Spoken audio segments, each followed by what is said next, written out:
आज की क्लास में हम एडिट मेन्यू में से प्रेफरेंसेस ऑप्शन को देखने वाले हैं। जब मैं प्रेफरेंसेस पे आती हूँ तो यहाँ हमारे पास काफी सारे ऑप्शन मौजूद हैं। कंट्रोल के इसकी शॉर्टकट की है।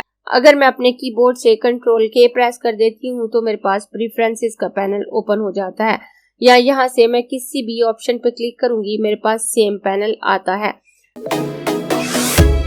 मैं हूँ आपकी टीचर मुबीना बारी और आप देख रहे हैं एफर्ट फॉर सक्सेस। मज़ीद वीडियोस और अपडेट के लिए आप हमारी वेबसाइट विजिट कर सकते हैं। उसके अलावा आप हमें हमारे फेसबुक पेज पर भी फॉलो कर सकते हैं। तो मैं यहाँ से जनरल पे क्लिक कर देती हूँ तो वो तमाम ऑप्शन यहाँ मेरे पास मौजूद हैं। इन ऑप्शन की मदद से मैं अपने सॉफ्टवेयर की सेटिंग चेंज कर सकती हूँ। एडोबी ने जो डिफॉल्ट सेटिंग हमें दी होती है वो हमें यहाँ शो हो रही होती है, और अगर हम उसको चेंज करना चाहें और अपने अकॉर्डिंग उस सेटिंग को सेट करना चाहें तो हम इन ऑप्शन को यूज करते हुए कर सकते हैं। तो सबसे पहले यहाँ पे जनरल है, तो मैं जनरल पे आऊं तो यहाँ सबसे ऊपर जो ऑप्शन हमें शो हो रहा है वो कीबोर्ड इंक्रीमेंट है। इस ऑप्शन का ताल्लुक कीबोर्ड में मौजूद एरो की से है। जब हम कोई ऑब्जेक्ट ड्रॉ करते हैं और एरो की को प्रेस करते हैं तो वो ऑब्जेक्ट मूव करता है।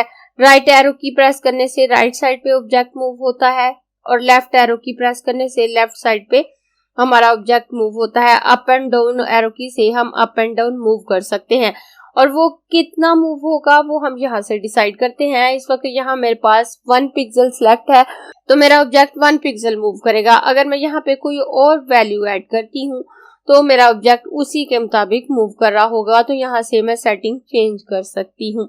उसके बाद कॉन्स्ट्रेन एंगल है। कॉन्स्ट्रेन एंगल जब हम कोई ऑब्जेक्ट ड्रॉ करते हैं तो वो बिल्कुल स्ट्रेट ड्रॉ होता है क्योंकि यहाँ पे कॉन्स्ट्रेन एंगल 0 है।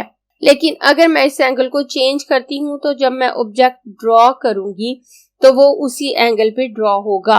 और यहाँ पे कॉर्नर रेडियस है, तो ये ऑप्शन राउंडेड रेक्टेंगल से रिलेटेड है। मेरे राउंडेड रेक्टेंगल के कॉर्नर कितने राउंड होंगे वो मैं यहाँ से डिसाइड कर सकती हूँ।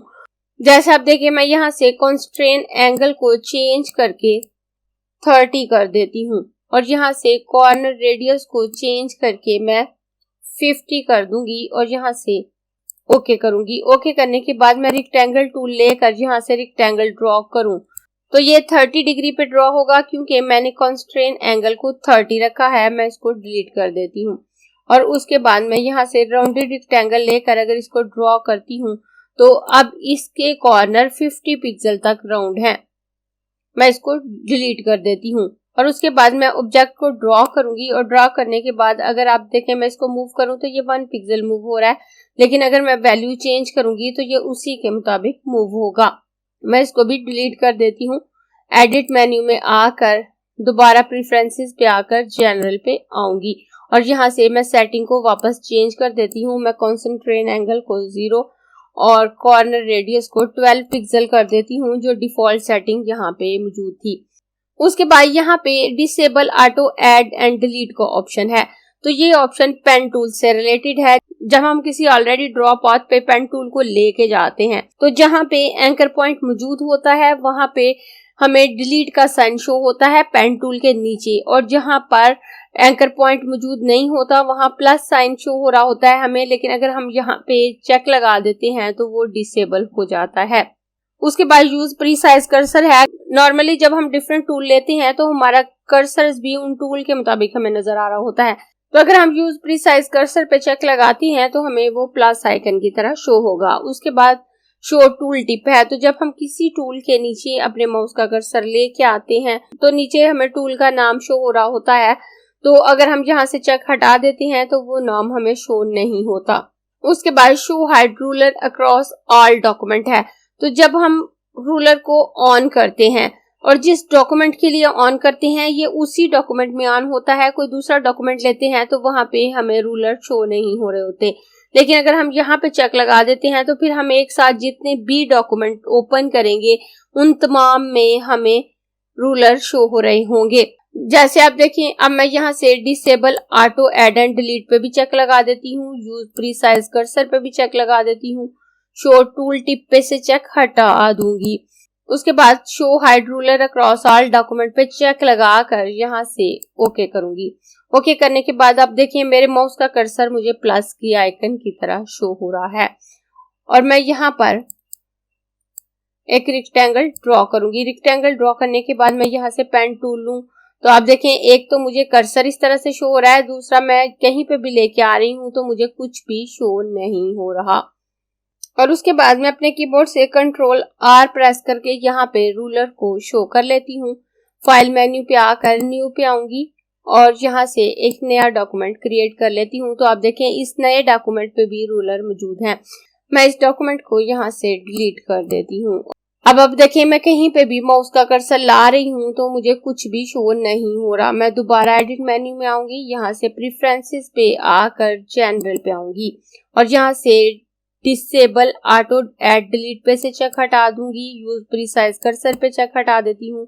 शो टूल टिप पे चेक लगाऊंगी और show hide ruler across all document में से भी चेक हटा कर इसको ओके कर देती हूँ। ओके करने के बाद अब आप देखें जब मैं पेन टूल को इस एंकर पॉइंट पे लेके आ रही हूँ तो इसके नीचे मुझे माइनस साइन शो हो रहा है और जब मैं पास पे लेके आ रही हूँ जहाँ पे एंकर पॉइंट मौजूद नहीं है तो मुझे प्लस साइन शो हो रहा है और मेरे माउस का कर्सर भी पेन की तरह का हो गया है। जब मैं किसी भी टूल पे अपने माउस का कर्सर लेके आ रही हूँ तो मुझे उसका नाम यहाँ पे लिखा हुआ शो हो रहा है। मैं इसको डिलीट कर देती हूँ। दोबारा एडिट मेन्यू में आकर यहाँ से प्रेफरेंसेस पे आकर जनरल पे क्लिक करूंगी। उसके बाद नेक्स्ट हमारे पास एंटी एलियास्ड आर्टवर्क है। उसके बाद सिलेक्ट सेम टिंट % है। तो अगर मैं एंटी एलियास्ड आर्टवर्क पे चेक लगाती हूँ तो मेरे एंटी एलियास्ड ऑन होंगे। एंटी एलियास्ड पे चेक लगाकर यहाँ से ओके कर दूंगी। ओके करने के बाद अब मैं यहाँ पर ये एक मेरे पास PNG सर्कल मौजूद है, इसे मैं अपने डॉक्यूमेंट में ऐड कर लेती हूँ। मैं इसको इम्बेड कर लूंगी और इम्बेड करने के बाद मैं यहाँ से जूम टूल लेकर इसको जूम करूंगी। काफी जूम करने के बाद अब आप देखें यहाँ पर आपको ये बॉक्स नजर आ रहे हैं और ये कलर ग्रेजुअली यहाँ पर चेंज हो रहे हैं। इससे हमारे कॉर्नर स्मूथ रहते हैं और उनमें जर्क्स नजर नहीं आ रहे होते। तो अगर आप रास्टर कोई वर्क लेके आ रहे हैं तो एंटी एलियास को ऑन कर सकते हैं, इससे आपका रिजल्ट अच्छा आता है और आपके कॉर्नर स्मूथ नजर आते हैं। मैं अपने पेज को नॉर्मल कर देती हूँ और इसको यहाँ से डिलीट कर दूंगी। उसके बाद दोबारा एडिट मेन्यू में आकर प्रेफरेंसेस पे आकर जनरल ऑप्शन पे आऊंगी। एंटी एलियास पे से चेक हटा देती हूँ। उसके बाद next option select same tint % है। अगर आप यहाँ पे चेक लगाते हैं और चेक लगाने के बाद आप ऑब्जेक्ट ड्रा करके उनमें मुख्तलिफ कलर फिल करते हैं और फिल करने के बाद जिन ऑब्जेक्ट में एक जैसे टिंट फिल होंगे, जब आप सिलेक्ट मेन्यू में जाकर सिलेक्ट ऑल फिल कलर पे चेक लगाएंगे तो एक जैसे टिंट रखने वाले कलर एक साथ सिलेक्ट हो जाएंगे। और उसके बाद show the home screen when no document are open. अगर यहाँ पे चेक लगा होगा तो जब आप नया डॉक्यूमेंट ओपन करते हैं तो आपके सामने एक वेलकम स्क्रीन आ रही होती है, जहां से ये आप डॉक्यूमेंट का साइज सेट करते हैं, उसकी रेजोल्यूशन और उस दीगर सेटिंग्स आप करते हैं। तो अगर आप यहाँ से चेक हटा देते हैं तो आपके पास वो स्क्रीन नहीं आएगी जब आप नया डॉक्यूमेंट लेंगे, बल्कि आपके पास ये वाला ब्लैंक एरिया आएगा। और उसके बाद नया डॉक्यूमेंट लेने के लिए आपको फाइल मेन्यू में आकर न्यू पे आकर यहाँ से डॉक्यूमेंट लेना होगा। जो स्टार्ट में वेलकम स्क्रीन आती है वो आपके पास नहीं आएगी अगर आप यहाँ से चेक हटा देते हैं। उसके बाद use legacy file new interface है। तो लेगेसी फाइल इलस्ट्रेटर के ओल्ड वर्जन्स की फाइल होती है। अगर आपने कोई फाइल बना के सेव की है और उसके बाद आपने इलस्ट्रेटर के वर्जन्स को अपग्रेड कर लिया है, या आपको आपके क्लाइंट ने फाइल भेजी है और वो किसी ओल्ड वर्जन्स में बनी हुई है, या आपने खुद फाइल बनाकर ओल्ड वर्जन्स में सेव की है, तो उस सूरत में जब आप उसको ओपन करेंगे तो आपके पास दो ऑप्शन है, या तो आप उसको ओल्डर इंटरफेस के साथ ओपन करें या फिर न्यू इंटरफेस जो आपके पास मौजूद है आपके लेटेस्ट सॉफ्टवेयर का, उसके साथ ओपन करें। तो अगर आप यहाँ से use legacy file new interface पे चेक लगा देते हैं तो जब आप उस लेगेसी फाइल को ओपन करेंगे तो आपके नए इंटरफेस के साथ ओपन होगी, जो आपके सॉफ्टवेयर का इंटरफेस है, अपने पुराने वर्जन्स के इंटरफेस के साथ ओपन नहीं होगी। उसके बाद चूज प्रीव्यू बाउंड है। अगर आप यहाँ पे चेक लगाते हैं, जब कोई आप ऑब्जेक्ट सिलेक्ट करते हैं उसके बाद आप उसके स्ट्रोक को इन्हांस करते हैं, उसके स्ट्रोक को ज्यादा करते हैं या उस पर कोई इफेक्ट लगाते हैं तो आपका ओरिजिनल ऑब्जेक्ट ही सिलेक्ट हो रहा होता है। लेकिन अगर आप यहाँ से यूज प्रीव्यू बाउंड पे चेक लगा देते हैं तो आपकी स्ट्रोक अगर आप इन्हांस करते हैं या फिर आप उस पर कोई इफेक्ट लगाते हैं तो ये उसको भी सेट करेगा और आपकी बाउंडिंग बॉक्स जो है उस पूरे एरिया के बाहर बनेगा। तो पहले मैं यहाँ से ओके कर देती हूँ और ओके करने के बाद मैं यहाँ पर एक रेक्टेंगल ड्रॉ कर लेती हूँ। रेक्टेंगल ड्रॉ करने के बाद मैं स्ट्रोक पैनल पे आकर यहाँ से स्ट्रोक वेट को ज्यादा कर देती हूँ और इसके फिल में भी कोई कलर दे देती हूँ। अब आप देखें जब मैंने स्ट्रोक वेट को ज्यादा किया तो ये सिलेक्शन यहाँ पे है, ये बाहर वाला एरिया सिलेक्ट नहीं है।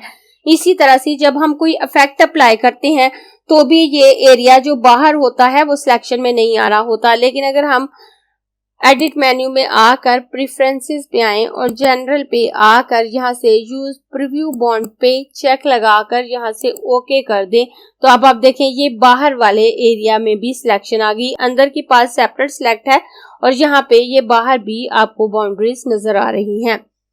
उसके बाद मैं फाइल मेन्यू पे आकर न्यू पे आऊंगी। मैं प्रिंट पे आकर यहाँ से लेटर साइज का एक पेज लूंगी और क्रिएट पे क्लिक करके एक नया डॉक्यूमेंट क्रिएट कर लेती हूँ। नया डॉक्यूमेंट क्रिएट करने के बाद तो मैं उसमें कुछ रेक्टेंगल ड्रॉ करके उसमें कलर फिल कर देती हूँ।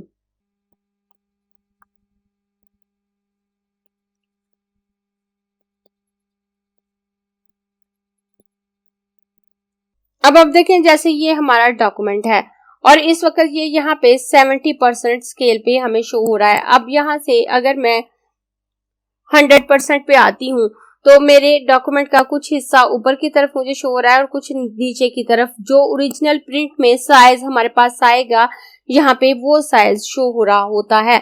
और उसके बाद मैं एडिट मेन्यू में आकर प्रेफरेंसेस पे आकर जनरल पे आऊंगी और तो यहाँ से display print size at 100% zoom पे से चेक हटा कर यहाँ से ओके करूं तो आप देखें इसका साइज छोटा हो गया। ये इस स्क्रीन के मुताबिक यहाँ पर फिट हो जाता है और इस वक्त यहाँ पे 100% है।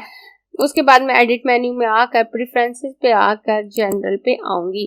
यूज प्रीव्यू बॉन्ड से चेक हटा देती हूँ और display print size at 100% zoom पे चेक लगा दूंगी। उसके बाद append converted upon opening legacy file. अगर आप कोई फाइल ओपन करते हैं और उसमें लेगेसी टेक्स्ट मौजूद है और वो टेक्स्ट आपके सॉफ्टवेयर में मौजूद नहीं है तो जब आप उसको ओपन करेंगे तो वो आपको एक वार्निंग देगा और वहां से जब आप उसको ओके कर देंगे तो वो उसको किसी दूसरे टेक्स्ट के साथ चेंज कर देगा, उसको कन्वर्ट कर देगा किसी दूसरे टेक्स्ट में अगर यहाँ पे चेक लगा होगा। उसके बाद next option force enable pinch to zoom on touch pad है। अगर आप वैक्यूम टैबलेट पे काम कर रहे हैं, टच पैड के साथ काम कर रहे हैं तो ये ऑप्शन आपके लिए वर्क करता है। उसके बाद डबल क्लिक टू आइसोलेट है। तो जब आपके पास कोई ऑब्जेक्ट का ग्रुप होता है और उसमें से किसी एक पोर्शंस को आप आइसोलेट करना चाहते हैं तो आप उस पर डबल क्लिक करके उसको आइसोलेट कर सकते हैं। मैं यहाँ से ओके कर दूंगी, फिट ऑन स्क्रीन कर देती हूँ और मैं इन सबको सिलेक्ट करूंगी। राइट क्लिक करके मैं इनको ग्रुप कर देती हूँ। अब ये ग्रुप हो चुके हैं। अब मैं इस पे क्लिक करूँ तो आप देखें मेरा पूरा ग्रुप यहाँ पे सिलेक्ट हो रहा है। लेकिन अगर मैंने आइसोलेट टू डबल क्लिक पे चेक लगाया होगा और मैं इस पे डबल क्लिक करूं तो आप देखें जस्ट मेरा ये पोर्शन आइसोलेट हो जाता है। अब आप देखें मैं इसको सेपरेटली मूव कर सकती हूँ, मैं इसके कलर को चेंज कर सकती हूँ। हालांकि मेरे ये तीनों ऑब्जेक्ट ग्रुप हैं लेकिन जब मैं इस पे डबल क्लिक करूंगी तो ये आइसोलेट हो जाता है। मैं यहाँ से क्रॉस करके इस डॉक्यूमेंट को बंद कर देती हूँ और दोबारा एडिट मेन्यू में आकर प्रेफरेंस पे आकर जनरल ऑप्शन पे आऊंगी। उसके बाद यूज जापानीज क्रॉप मार्क है।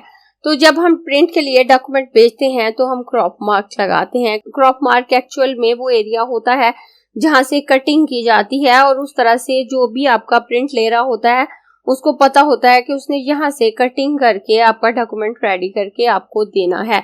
जब हम क्रॉप मार्क्स यूज कर रहे होते हैं जो डिफॉल्ट इलस्ट्रेटर में हमें दिए हुए हैं तो वो सिंगल लाइन की सूरत में होते हैं, लेकिन Japanese crop mark double line की सूरत में होते हैं। तो अगर हम जापानीज क्रॉप मार्क को यूज करना चाहें तो हम यहाँ पे चेक लगा देते हैं, लेकिन हम नॉर्मली जो डिफॉल्ट इलस्ट्रेटर के साथ क्रॉप मार्क आते हैं उनको ही यूज कर रहे होते हैं। उसके बाद next option scale pattern tile है, स्केल कॉर्नर है, स्केल स्ट्रोक एंड इफेक्ट है। तो डिफॉल्ट इन पे चेक लगा होता है। अगर इन पे चेक लगा होगा तो जब हम अपने ऑब्जेक्ट को छोटा या बड़ा करेंगे तो उसमें मौजूद स्ट्रोक, उस पर लगाए गए इफेक्ट या उसमें फिल किया गया पैटर्न उसी के साथ छोटा या बड़ा होगा। लेकिन अगर हम इन चेक को हटा देते हैं तो अगर हम अपने ऑब्जेक्ट को छोटा या बड़ा करते हैं तो उसमें लगाए गए इफेक्ट या उसके स्ट्रोक या उसमें फिल किया गया पैटर्न छोटा या बड़ा नहीं होगा। उसके बाद इनेबल कंटेंट अवेयर डिफॉल्ट है। तो ये ऑप्शन पपेट वार्प टूल से रिलेटेड है। जब हम किसी ऑब्जेक्ट को सिलेक्ट करके पपेट वार्प टूल लेते हैं तो ऑटोमेटिकली हमारा सॉफ्टवेयर उसमें कुछ पिन ऐड कर देता है।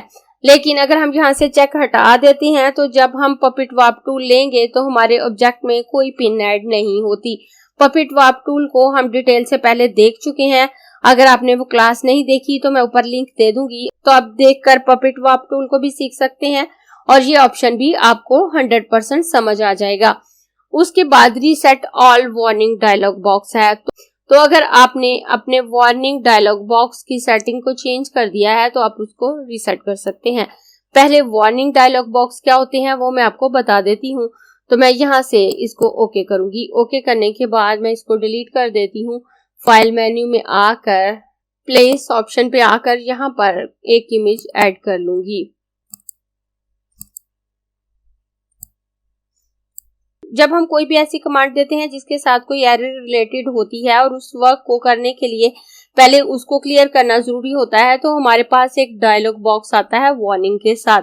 जैसे आप देखें ये इमेज मेरी एम्बेड नहीं है। अब यहाँ से अगर मैं क्रॉप इमेज पे क्लिक करूं तो मेरे पास वार्निंग डायलॉग बॉक्स आ जाता है। Crop a link file embedded a copy of the original. आप लिंक फाइल को एम्बेड कर लें ताकि ओरिजिनल फाइल की एक कॉपी आपके पास आ जाए। The original file at the link location is not affected.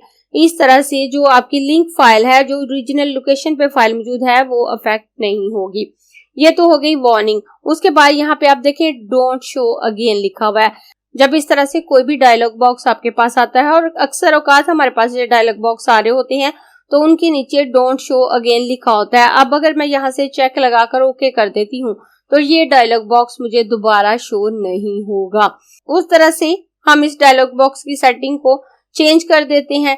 मैं यहाँ से कैंसिल कर दूंगी। कैंसिल करने के बाद एडिट मेन्यू में आकर प्रेफरेंसेस पे आकर जनरल पे आऊंगी। तो अगर हमने इस तरह से इन डायलॉग बॉक्स को सेटिंग को चेंज किया है कि नेक्स्ट टाइम हमारे पास शो ना हो और हम उसे रीसेट करना चाहते हैं, चाहे हमने जितने भी डायलॉग बॉक्स की सेटिंग को चेंज किया है, हम यहाँ से reset all warning dialog box पे क्लिक करेंगे तो हमारे पास इस तरह से पैनल आ जाता है। All warning dialog box that can be displayed by checking don't show again are now enabled and will be shown in the next time they are applicable। वो तमाम डायलॉग बॉक्स जिनको आपने डोंट शो अगेन पर check लगा दिया था वो दोबारा शो हो जाएंगे, लेकिन उस वक्त शो होंगे जब आप अपने इलस्ट्रेटर को रीस्टार्ट करेंगे।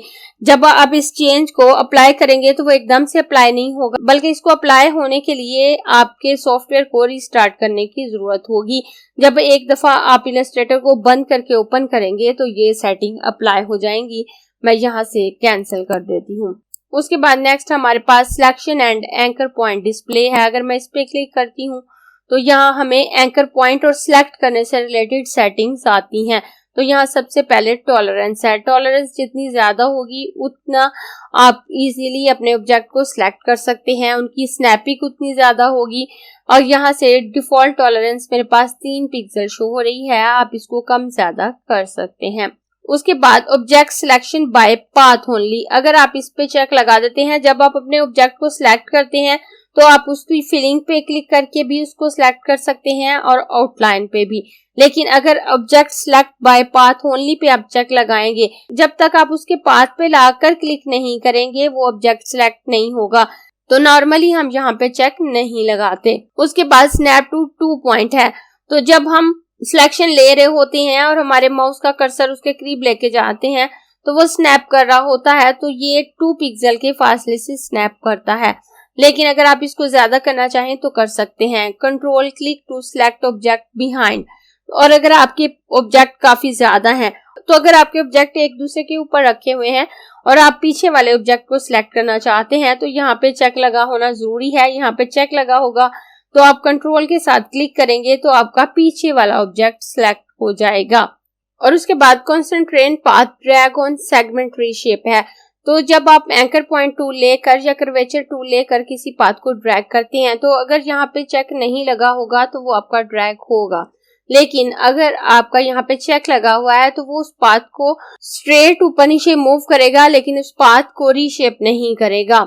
मैं यहाँ पर चेक लगा देती हूँ, मैं यहाँ से ओके कर देती हूँ और इसको डिलीट कर दूंगी। डिलीट करने के बाद अब मैं यहाँ पर एक रेक्टेंगल ड्रॉ कर लेती हूँ। रेक्टेंगल ड्रॉ करने के बाद मैं एक और रेक्टेंगल इसके ऊपर ड्रॉ कर लूंगी और ऊपर वाले रेक्टेंगल का कलर चेंज कर देती हूँ। मैं इनको सिलेक्ट करके इनकी स्ट्रोक को नन कर दूंगी। उसके बाद अगर मैं इसको सिलेक्ट करूंगी तो ये ऑब्जेक्ट सिलेक्ट होगा, और अगर मैं अपने कीबोर्ड से कंट्रोल प्रेस करके यहाँ पे क्लिक करूं तो आप देखें ये नीचे वाला ऑब्जेक्ट सिलेक्ट हो जाता है। उसके बाद अगर मैं इसे डिलीट करना चाहूँ तो कर सकती हूँ, या कोई और वर्किंग तो मैं इसको यहाँ से डिलीट कर दूंगी। उसके बाद मैं पेन टूल पे आकर यहाँ से एंकर पॉइंट टूल लूंगी। जब हम एंकर पॉइंट टूल लेकर किसी पाथ को ड्रैग करते हैं तो वो बाहर की तरफ ड्रैग होती है, और अगर अंदर की तरफ ड्रैग करते हैं तो अंदर की तरफ ड्रैग होती है। लेकिन अगर concentrate path dragging on segment reshape पे चेक लगा होगा तो हमारी पाथ ड्रैग नहीं होगी, बल्कि ऊपर और नीचे की तरफ ये पाथ ड्रैग हो रही होती है। जैसे इसे अगर मैं बाहर को ड्रैग करती हूँ तो आप देखें इसकी ये पाथ ऊपर और नीचे को ड्रैग हो रही है, जबकि ये पाथ बाहर की तरफ ड्रैग नहीं हो रही। मैं दोबारा एडिट मेन्यू में आकर प्रेफरेंसेस पे आकर selection and anchor point display पे आऊंगी और यहाँ से concentrate path dragging on segment reshape पे से चेक हटा देती हूँ, और चेक हटाने के बाद मैं यहाँ से ओके कर दूंगी। ओके करने के बाद आप देखें अगर मैं इस पाथ को पकड़कर ड्रैग करूं तो ये कुछ इस तरह से ड्रैग हो रही होती है, और नॉर्मली हम इस पे चेक नहीं लगाते, इस पे से चेक हटा के रखते हैं। मैं दोबारा एडिट मेन्यू में आऊंगी, प्रेफरेंसेस पे आकर जहाँ से selection and anchor point display पे क्लिक करूंगी। क्लिक करने के बाद नेक्स्ट हमारे पास show anchor point in selection tool and shape tool. तो अगर यहाँ पे चेक लगा होगा तो सिलेक्शन टूल और शेप टूल के एंकर पॉइंट हमें शो हो रही होते हैं, और अगर चेक नहीं लगा होता तो वो एंकर पॉइंट शो नहीं होते। तो यहाँ पे हम चेक लगा के ही रखते हैं। उसके बाद जूम टू सिलेक्शन है, तो अगर हम जूम टू सिलेक्शन पे चेक लगाते हैं तो जो हमारी सिलेक्शन होगी वो जूम होगी, लेकिन यहाँ पे चेक नहीं लगाते तो कंप्लीट आर्टबोर्ड जूम होता है। उसके बाद move lock and hide artwork with artboard. तो अगर आपके आर्टबोर्ड में कुछ ऐसे ऑब्जेक्ट हैं जिनको आपने लॉक किया है या हाइड किया है और उसके बाद आप अपने आर्टबोर्ड को मूव करते हैं तो यहाँ पे अगर चेक लगा होगा तो वो ऑब्जेक्ट आपके आर्टबोर्ड के साथ ही मूव होंगे और आपके पास वार्निंग डायलॉग बॉक्स भी आएगा। लेकिन अगर यहाँ पे चेक नहीं लगा होगा तो ये उस आर्टवर्क को मूव नहीं करेगा, आपका आर्टवर्क वहीं पर रह जाएगा और आपका आर्टबोर्ड मूव कर जाएगा। मैं यहाँ से move lock and hide artwork with artboard पे चेक लगा कर यहाँ से ओके कर दूंगी। ओके करने के बाद मैं इस शेप को डिलीट कर देती हूँ, और डिलीट करने के बाद मैं यहाँ पे एक रेक्टेंगल ड्रॉ कर लेती हूँ। रेक्टेंगल ड्रॉ करने के बाद मैं यहाँ से आर्टबोर्ड टूल ले लूंगी और इस आर्टबोर्ड को थोड़ा सा छोटा कर लेती हूँ, और उसके बाद मैं इस ऑब्जेक्ट को सिलेक्ट करूंगी। लेयर पैनल पे आकर यहाँ से मैं इसको लॉक कर दूंगी, उसके बाद हाइड कर दूंगी। हाइड करने के बाद यहाँ से आर्टबोर्ड टूल लूंगी, और उसके बाद अगर मैं इस आर्टबोर्ड को यहाँ से मूव करके यहाँ पे लेके आती हूँ और इसको शो करूं तो आप देखें ये आर्टवर्क इसके साथ ही मूव हुआ है। हालांकि ये नजर नहीं आ रहा था, ये हाइड था और लॉक भी था। अगर आप इस पे चेक लगाते हैं तो आपका ऑब्जेक्ट लॉक हो चाहे हाइड हो या दोनों ऑप्शन उस पे अप्लाई हो, जब आप अपने आर्टबोर्ड को मूव करेंगे तो ये उसके साथ ही मूव होगा। मैं यहाँ से लेयर पैनल को हाइड कर देती हूँ। आर्टबोर्ड टूल लेकर अपने आर्टबोर्ड को वापस थोड़ा सा बड़ा कर लूंगी, और उसके बाद मैं इसको सिलेक्ट करके डिलीट कर दूंगी। डिलीट करने के बाद एडिट मेन्यू में आकर प्रेफरेंसेस पे आऊंगी, selection and anchor point display पे आऊंगी। उसके बाद आप अपने एंकर पॉइंट को कैसे देखना चाहते हैं आप यहाँ से डिसाइड कर सकते हैं। यहाँ पे इसका साइज है, यहाँ पे डिफॉल्ट है। अगर आप डिफॉल्ट साइज देखना चाहते हैं जो एडोबी ने आपको दिया है तो आप इस सेटिंग को यहाँ पे रहने दें। अगर आप इसको बड़ा करके देखना चाहते हैं तो आप इसको लेफ्ट साइड पे मूव करें तो आपके एंकर पॉइंट बड़े होकर आपको शो होंगे। मैं इसे डिफॉल्ट पे ले आती हूँ। उसके बाद हैंडल स्टाइल है, तो यहाँ पे 2 स्टाइल आपको दिए गए हैं, एक में ब्लू फिल मौजूद है और एक में ब्लू फिल और इसके अंदर व्हाइट आउटलाइन मौजूद है। तो आप इन दोनों में से डिसाइड कर सकते हैं कि आप अपने एंकर पॉइंट को कैसा देखना चाहते हैं। अगर आप कंप्लीट ब्लू फिल देखना चाहते हैं तो आप फर्स्ट वन को सिलेक्ट करेंगे। अगर आप ब्लू आउटलाइन के अंदर व्हाइट फिल को देखना चाहते हैं तो आप इस ऑप्शन को सिलेक्ट करेंगे। उसके बाद highlight anchor on mouse over, कि जब आप माउस ओवर करें, माउस उसके ऊपर लेके आए तो एंकर पॉइंट हाईलाइट हो। अगर आप यहाँ पे चेक लगा के रखते हैं तो आपका एंकर पॉइंट हाईलाइट होगा। Show handle when multiple anchor point are selected, जब आप एक एंकर पॉइंट को सिलेक्ट करते हैं तो आपके पास कर्व हैंडल आते हैं, लेकिन जब आप मल्टीपल एंकर पॉइंट को सिलेक्ट करते हैं तो अगर यहाँ पे चेक नहीं लगा होगा तो आपके पास हैंडल नहीं आएंगे। लेकिन अगर आप यहाँ पे चेक लगाते हैं और उसके बाद मल्टीपल एंकर पॉइंट को सिलेक्ट करते हैं तो भी आपके पास हैंडल आ जाते हैं। उसके बाद हाइड कॉर्नर विजेट for the angle greater than 177 degree, यहाँ पे कुछ वैल्यूज भी आपको दी गई हैं। आप इन वैल्यूज को भी चेंज करके अपनी वैल्यूज सेट कर सकते हैं। कॉर्नर विजेट को हम अपने कॉर्नर को राउंड करने के लिए यूज करते हैं। जब हम रेक्टेंगल ड्रॉ करते हैं तो वहां पे आपको उसके अंदर की तरफ डॉट नजर आ रहे होते हैं, वो कॉर्नर विजेट होते हैं जिन्हें हम ड्रैग करके अपने कॉर्नर को राउंड करते हैं।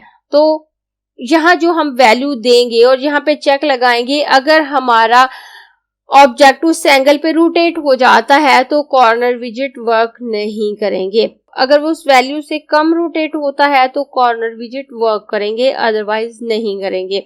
उसके बाद enable rubber band for pen tool and curvature tool, जब हम कर्वेचर टूल या पेन टूल यूज कर रहे हो तो उसका रबर बैंड इनेबल हो। तो इन ऑप्शन को भी मैं प्रैक्टिकली आपको दिखा देती हूँ।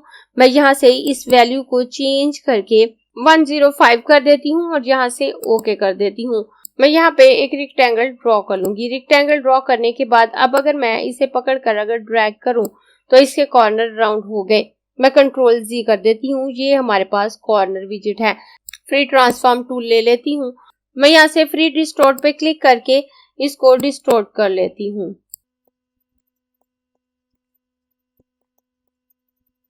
तो अब देखें, जब मैंने इसको डिस्टोर्ट किया है तो जो वैल्यू मैंने दी थी ये उस वैल्यू से ज्यादा डिस्टोर्ट है, उससे ज्यादा ट्रांसफॉर्म है, तो इसलिए मुझे कॉर्नर विजेट यहाँ पे शो नहीं हो रहे हैं। मैं इसको डिलीट कर देती हूँ।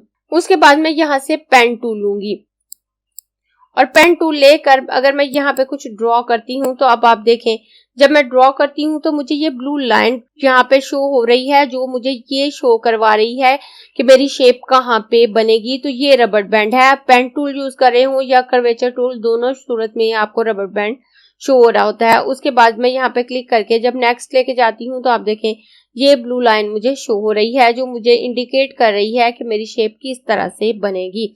मैं जब तक क्लिक नहीं करती मेरे पास पाथ नहीं आती, बल्कि रबर बैंड आ रहा होता है। जब मैं क्लिक कर दूंगी तो मेरे पास पाथ आ जाएगी।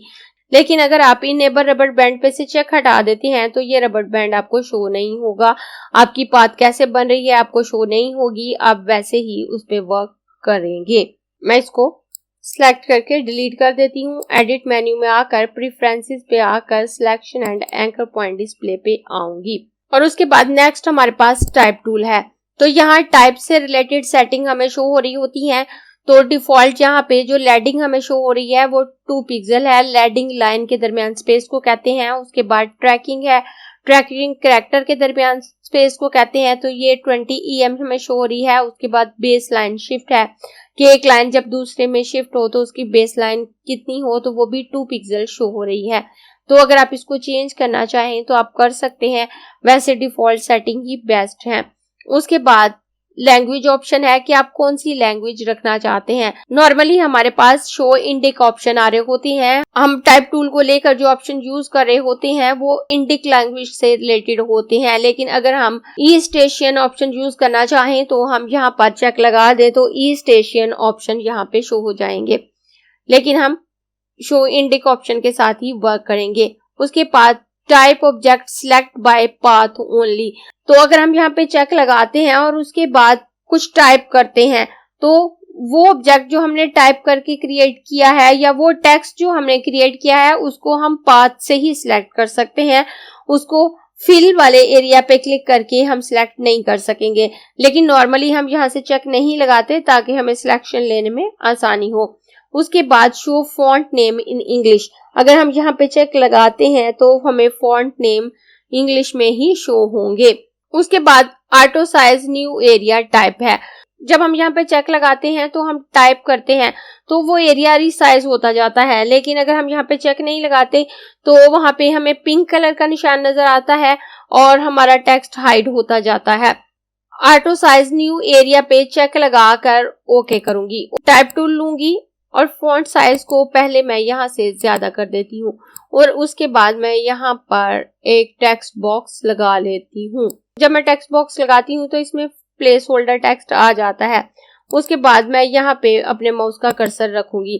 माउस का कर्सर रखने के बाद मैं यहाँ कुछ भी टाइप करती हूँ। आप देखें जैसे जैसे मैं टाइप कर रही हूँ मेरे लाइन कंप्लीट होने के बाद मेरा बॉक्स बड़ा होता जाता है, लेकिन अगर हम वहां चेक नहीं लगाते तो हमारा बॉक्स बड़ा नहीं होता, उतने साइज का ही रहता है।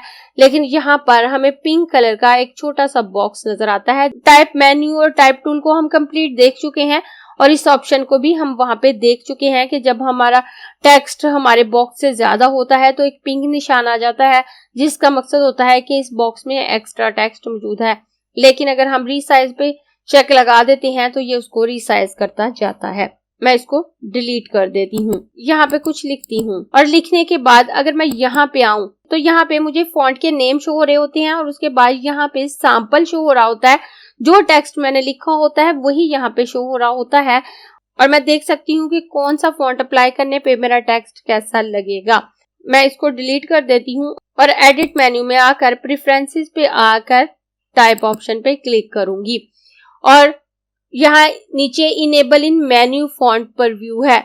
अगर मैं यहाँ से चेक हटा देती हूँ तो मुझे फॉन्ट का परव्यू नजर नहीं आएगा, जस्ट नेम शो होंगे। हम यहाँ से भी चेक नहीं हटाते हैं। उसके बाद नंबर ऑफ रीसेंट फॉन्ट है तो वो यहाँ पे 10 है। जो हमें रीसेंट यूज फॉन्ट शो हो रहे होते हैं वो 10 है। अगर हम इस वैल्यू को ज्यादा या कम करें तो हमें उतने ही परव्यू शो होते हैं।